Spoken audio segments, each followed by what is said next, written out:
Звезда в шоке. Здравствуйте, дорогие друзья! Сегодня мы поговорим о тазовой диафрагме в вокале.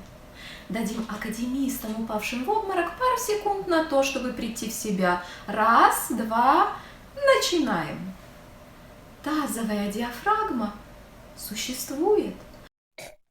Как и существуют вокальные школы и вокальные педагоги, которые утверждают, что все проблемы с техникой в пении решаются фактически только подключением тазовой диафрагмы к певческому дыханию. Что это я делаю?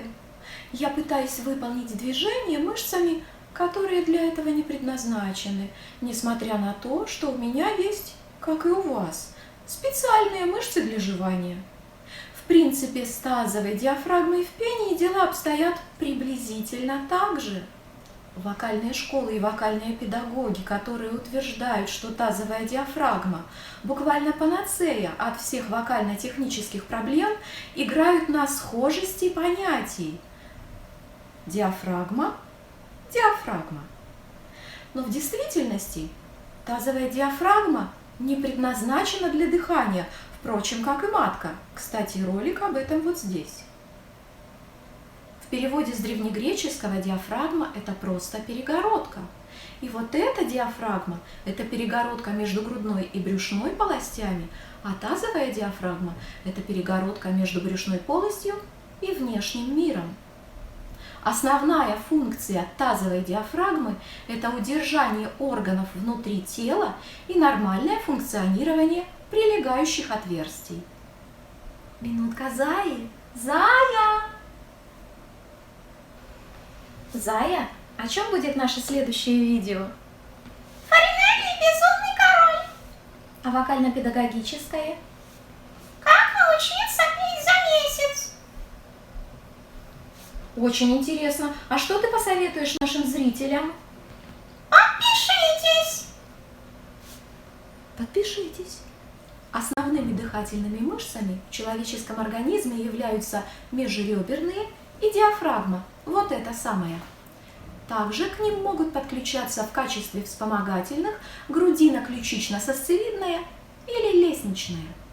Иногда, когда требуется форсированный вдох, то есть обычный по каким-то причинам невозможен, к ним в качестве вспомогательных могут присоединяться в том числе и мышцы таза, глубоко залегающие внизу. Но опять же, это тогда, когда есть условия по каким-то причинам, мешающие делать естественный вдох и выдох. Теперь чуть подробнее о тазовой диафрагме. Тазовая диафрагма принадлежит к мышцам тазового дна. И, как я уже сказала, ее основная функция – это удержание органов внутри тела и нормальное функционирование отверстий. Если тазовая диафрагма не находится в необходимом тонусе, это грозит человеку выпадением органов, возникновением различных грыж и недержанием. Но не у всех же есть такая проблема. И рекомендовать специальную тренировку тазовой диафрагмы для предотвращения этих проблем несколько странно. Тем более странно пытаться обучать певческому дыханию на тазовой диафрагме в обход настройки работы мышц, которые специально для этого предназначены, межреберных и вот этой диафрагмы. Взглянем еще раз на схему. Да-да, эти отверстия – это то, что вы подумали. Интересно, какие ощущения должны возникать, если предлагается делать высокие ноты или наиболее яркое форте на заднем проходе? Вот это поворот! Давайте же взглянем на вопрос с точки зрения вокальной педагогики, а не анатомии и физиологии. Вокальная педагогика говорит, что у разных певцов разнятся ощущения.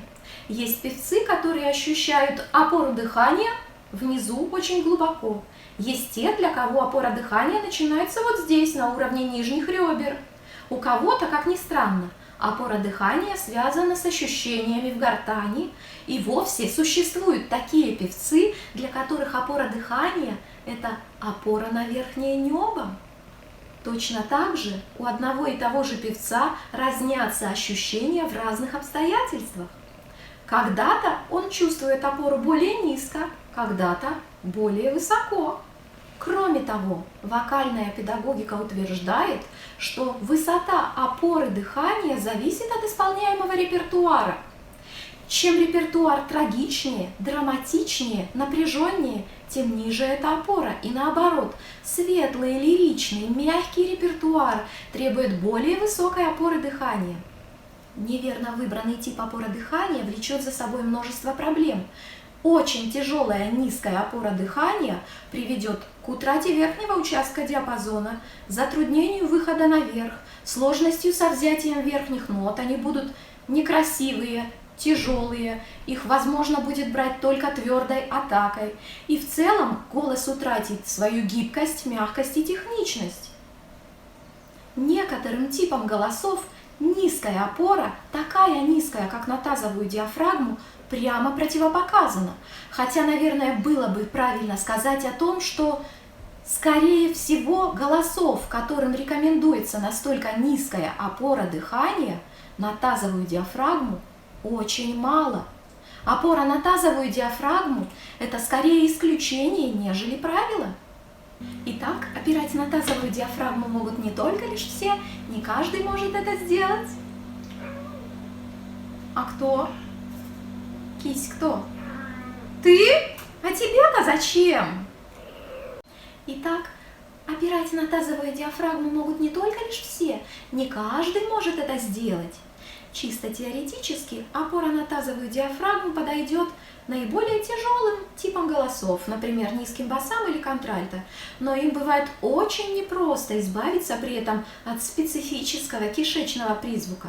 Если мы будем сравнивать, например, драматического баритона и лирического, то драматический может использовать опору на тазовую диафрагму в низких моментах, что называется, там, где он поет шубой по полу, с целью получить наиболее плотное, тяжелое и насыщенное звучание. Если лирический тенор решит опереть дыхание на тазовую диафрагму, значит, он может помахать ручкой чистоте интонаций и красоте верхних нот. Если же мы, например, возьмем такой голос, как колоратурная сопрано, можно смело сразу заявить, опора на тазовую диафрагму противопоказана ей категорически. Опять же, если у нее нет цели избавиться в кратчайшие сроки от красоты тембральной окраски и от своей великолепной техники. Что ж, вопрос с тазовой диафрагмой прояснен. Напоминаю вам про простой способ выразить свою благодарность и помочь каналу. Подписаться, оставить комментарий и поставить лайк. До новых встреч!